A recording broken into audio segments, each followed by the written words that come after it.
हवन शुरू होने के बाद मिंटू की आवाज़ पूरी तरह से चेंज हो चुकी थी और वो ज़ोर ज़ोर से चिल्लाने लगता है कि ये घर मेरा है, मैं यहाँ से कहीं नहीं जाऊँगी।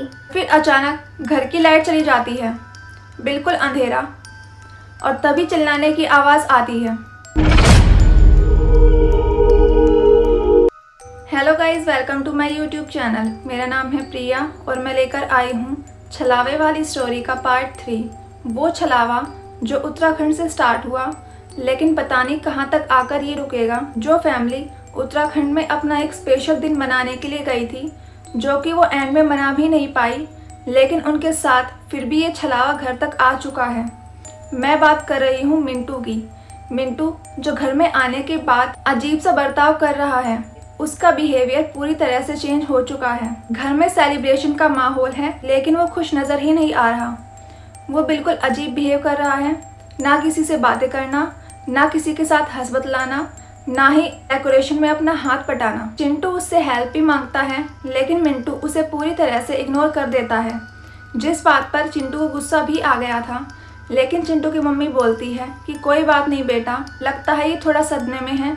जो कुछ भी हमारे साथ हुआ, हम तो बड़े हो चुके हैं, लेकिन ये अभी भी छोटा है। छोटे बच्चों के दिमाग में जल्दी असर हो जाता है। इन्हें सब ठीक करने के लिए थोड़ा टाइम चाहिए होता है।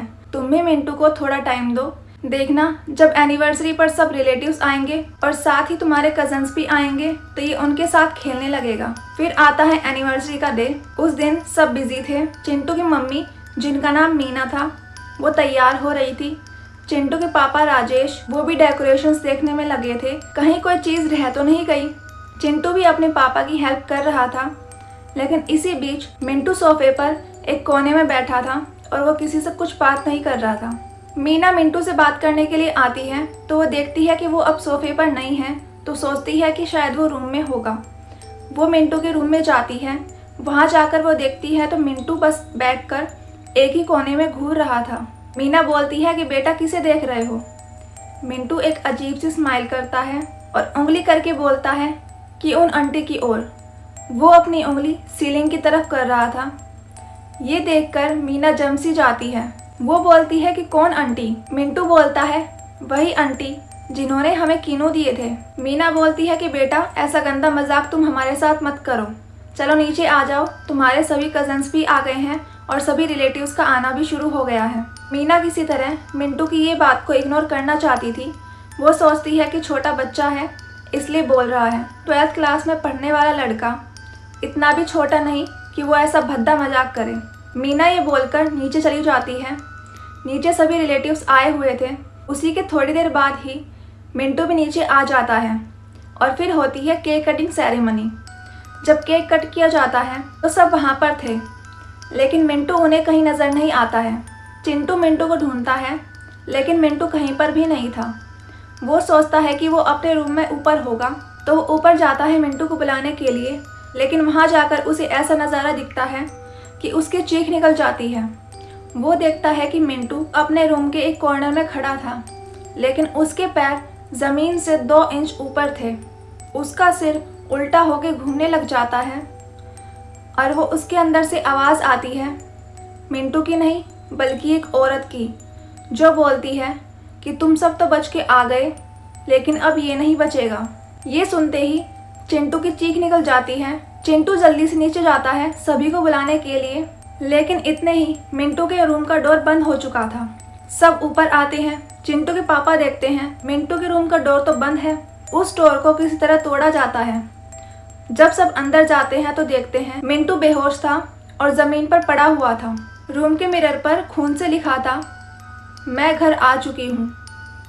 ये सब देखकर चिंटू की फैमिली और बाकी परिवार वाले काफ़ी डर जाते हैं। उसी के बाद से ही घर में अजीब चीज़ें होना शुरू हो जाती है। कभी किचन में बर्तन गिरना, तो कभी किसी के हंसने की आवाज़ें आना, और कभी मिरर पर किसी के हाथ छपे हुए दिखाई देना। और सबसे डरावनी बात, रात के 3:07 पर मिंटू डेली अपने घर के मेन डोर पर जाकर खड़ा हो जाया करता था।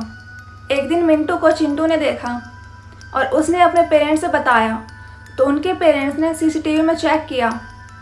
वहाँ पर चिंटू की फैमिली के अलावा उनके पड़ोसी भी थे।